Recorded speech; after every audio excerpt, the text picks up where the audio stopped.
श्री गुरुदेव दत्त. एक बातमी आली होती. भगवान श्रीकृष्ण शांतीचे दूत म्हणून, पांडवांच्या प्रतिनिधी म्हणून युद्ध टाळण्यासाठी शेवटचा प्रयत्न करण्यासाठी हस्तिनापूरला येत होते. दुर्योधन आपल्या सिंहासनावर बसला होता. त्याच्यासमोर बसलेले त्याचे विश्वासू साथीदार कर्ण, शकुनी आणि दुशासन यांच्याकडे तो एकटक रचण्यासाठी पाहत होता.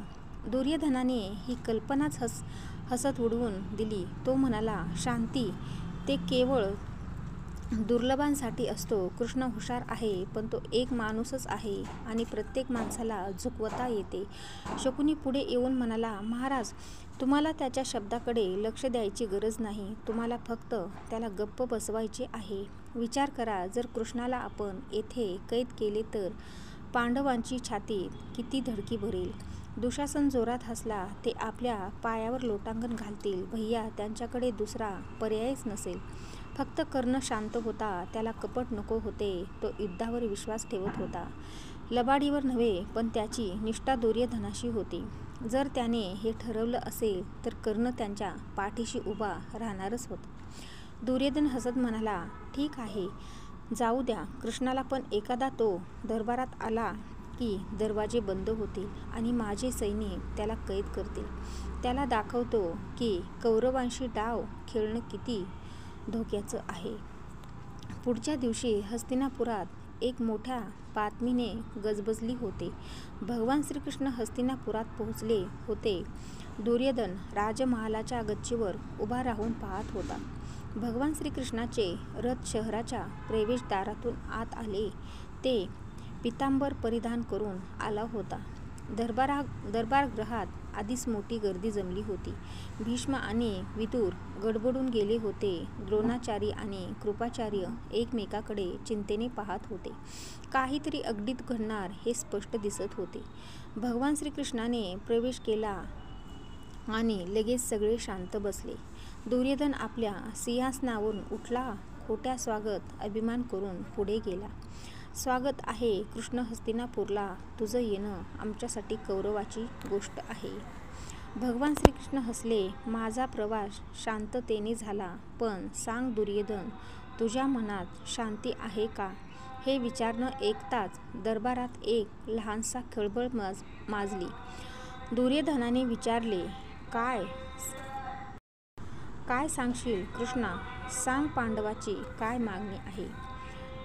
भगवान श्रीकृष्णाने शांत आवाजात सांगितले, पांडवांना युद्ध नको आहे, फक्त त्यांचा हक्क मागत आहेत. मी इथे आलोय तुला शेवटची संधी द्यायला. अन्याय सोड आणि युद्ध टाळ. दुर्योधनाने हसून टाळी वाजवली. हा, पांडवांना माझी अर्धी राज्य हवीये. मी आयुष्यभर हे साम्राज्य उभारले आणि आता मी ते सोडून देऊ? विसरून जा कृष्णा, मी त्याच्या सुईच्या टोका एवढीही जमीन देणार नाही. भगवान श्रीकृष्ण म्हणाले, दुर्योधन, अहंकार तुझा विनाश करेल. युद्ध केवळ तुझ्या शत्रूंना नाही तर तुझ्या स्वतःच्या लोकांनाही नष्ट करेल. अजूनही वेळ गेली नाही. विचार कर. दुर्योधन ताडकन उठला. बस, तुझ्या या वाळक्या शिकवणीसाठी मी वेळ काढला नाही. मला कुणीही आदेश देऊ शकत नाही. त्याने हात वर करून दरबारी सैनिकांना इशारा दिला, याला पकडा. दरवाजे धाडकन बंद झाले आणि लगेच लपून बसलेले सैनिक बाहेर आले. त्याच्या भाल्याचे टोक चमकत होते. भीष्म आसनावरून उठले. त्यांच्या आवाजात संताप होता. दुर्योधन, हे कसले अज्ञान आहे. भगवान श्रीकृष्णावर हल्ला करायचा विचारही करू नकोस. विदुर सुद्धा दुःखाने म्हणाला, तो स्वतःचा नाश बोलावतो आहेस दुर्योधन. पण दुर्योधन ऐकण्याच्या मनस्थितीत नव्हता. सैनिकांनी पुढे होण्यास सुरुवात केली. दुर्योधनाने हात हलवून तो आवाज दाबला, मी त्याला इथे कैद करणार आहे. बघा आता. भगवान श्रीकृष्ण हसून म्हणाले, दुर्योधन, तू खरंच मला कैद करू शकशील असं वाटतं? दरबारगृहातील दिवे बंद झाले. सैनिक घाबरले आणि मग त्यांनी जे पाहिले ते बघून त्याच्या पायाखालची जमीन सरकली. रोज नवीन कथा ऐकण्यासाठी व्हिडिओला एक लाईक, कमेंट बॉक्समध्ये जय श्रीकृष्ण असे नक्की लिहा. भगवान श्रीकृष्णाचा आकार वाढत गेला. असंख्य हात, असंख्य मुख, त्याच्या शरीरात संपूर्ण ब्रह्मांडाचा संचार दिसत होता. सूर्य, चंद्र, तारे त्यांच्या छातीत चमकत होते. त्यांचे डोळे अनंत काळाचा वेध घेत होते. एका मुखातून सृष्टीची निर्मिती होत होती, तर दुसऱ्या मुखातून संहार होत होता. संपूर्ण अस्तित्व त्यांच्या स्वरूपात सामावले होते. दरबार हादरला, भीती हलू लागल्या, तोरण खाली पडले, सैनिकांच्या हातातून शस्त्र तुटली, भीष्म नतमस्तक झाले, विदुराने डोळे मिटले, कृपाचार्य आणि द्रोणाचार्य अवाक झाले, आणि दुर्योधन तो जागीच स्तब्ध उभा होता. त्याच्या शरीरातून हालचाल करणेही थांबवले. त्याच्या डोळ्यासमोर एक सत्य प्रगट झाले, जे त्याने कधीच स्वीकारले नव्हते. भगवान श्रीकृष्ण हा एक साधा मनुष्य नव्हता, तो स्वयं ईश्वर होता. भगवान श्रीकृष्ण म्हणाले, मूर्खा, तू मला कैद करू इच्छितोस. मी काल, वर्तमान आणि भविष्य आहे. मी अनंत आहे, अविनाशी आहे. तू मला बांधू शकत नाहीस, कारण मी संपूर्ण सृष्टीची नियती आहे. दुर्योधन थरथर कापत होता. त्याच्या डोक्यात विचार गोंधळ घालत होते, पण त्याच्या अहंकाराने त्याला गुडघे टेकू दिले नाहीत. आणि मग विश्वरूप मंद होते गेला. प्रकाश मावळला. भगवान श्रीकृष्ण पुन्हा त्यांच्या मूळ स्वरूपात आले. दरबाराचे दरवाजे आपोआप उघडले. भगवान श्रीकृष्ण पाठी फिरले आणि निर्धाराने बाहेर पडले. कोणालाही काही बोलता येईना. प्रत्येकाच्या मनात अजूनही भगवान श्रीकृष्णाच्या विश्वरूपाची तीव्र आठवण होती. दुर्योधन अजूनही मूर्तीसारखा स्तब्ध होता. काही वेळासाठी त्याच्या मनात भीती होती, पण मग त्याचा अहंकार पुन्हा जागा झाला. त्याने भगवान श्रीकृष्णांचा रूप पाहिलं होतं, पण त्याने तरीही युद्धाची निवड केली. भगवान श्रीकृष्णाला हे आधीपासूनच ठाऊक होते. भगवान श्रीकृष्ण निघून गेल्यावर भीष्म पितामहा कौरवांना रागावले. ते म्हणाले, हे कौरव, तुम्ही पाहिले नाही, तुम्ही त्या अनंताच्या साक्षात्कारी रूपाचे दर्शन घेतले ना. कोणाच्याही तोंडून शब्द फुटला नाही. राजसदस्य, योद्धे, सेवक सर्व स्तब्ध होते. विश्वाच्या डोळ्यांनी थेट दुर्योधनाला बघितले आणि म्हणाले, भगवान श्रीकृष्णाने विश्वरूप प्रगट केले हे तुला चेतावणी देण्यासाठी, तुझ्या मार्गाचा विनाश होण्याआधी विचार करण्याची संधी दिली.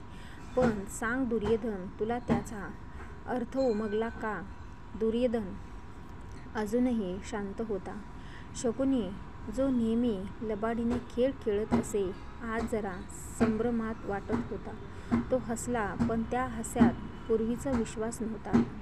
पितामहा, तो केवळ एक भ्रम होता. कृष्णाने आपली जादू दाखवली, इतकेच. भीष्माने त्याच्याकडे तिरस्काराने नजरेने पाहिले. ते म्हणाले, भ्रम तर मग दरबार हलवला कसा, भीती, कंप पावल्या कशा, आणि तो स्वतः खाली कोसळला होतास, तोही भ्रमच होता का? शकुनीचा चेहरा उतरला. भीष्म पुन्हा दुर्योधनाकडे वळले. आता त्याच्या आवाजात विनवणी होती. बाळा, मी लहानपणापासून तुला पाहिले आहे. तू शक्तिशाली झालास, पण तुझ्या अहंकाराने तुझ्या विवेकबुद्धीला गिळंकृत केलं आहे. अजूनही वेळ गेलेली नाही. हा विनाशाचा मार्ग सोड आणि शांतीचा मार्ग निवड. विदुर, हस्तिनापुराचा बुद्धिमान व सजग सल्लागार, आता पुढे सरसावले. दुर्योधन धर्माशी संघर्ष करूनही कोणीही कधी जिंकले नाही. कृष्ण हा केवळ एक राजकुमार नाही, तो या संपूर्ण सृष्टीचा आधारस्तंभ आहे. तू त्यांच्या विरोधात उभा राहू इच्छितोस. त्यांनी थोडा वेळ थांबून विचार कर. पुढे म्हटले, पांडव तुझा नाश करायला उत्सुक नाहीत. ते केवळ न्याय मागत आहेत. कृष्णाने तुला शेवटची संधी दिली आहे. काय करशील तू? संपूर्ण दरबार या प्रश्नाच्या उत्तराची वाट पाहत होता. क्षणभरासाठी काहीतरी बदलण्यासारखे वाटले. दुर्योधनाच्या डोळ्यात शंका चमकली आणि मग तो हसला. पितामहा आणि विदुर, तुम्ही दोघेही मला समजावण्याचा प्रयत्न करत आहात. माझ्यापुढे तुम्ही हात जोडून उभे राहाल असा विचारही मी केला नव्हता. तो पुढे सरसावला. त्याच्या डोळ्यात आता अहंकाराची ज्वाळा होती. होय, कृष्णाने आपली चमक दाखवली, पण मग काय त्याने माझी सेना नाहीशी केली का माझे साम्राज्य हिरावून नेले? का नाही, मी इथे उभा आहे. हस्तिनापूरचा युवराज, संपूर्ण दरबार गप्प राहिला.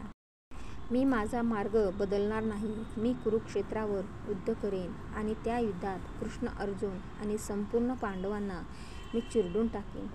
कोणालाही आनंद झाला नाही. ना राजसभेतील सभासद, ना योद्धे, ना मंत्री कोणीही विजयाची घोषणा केली नाही.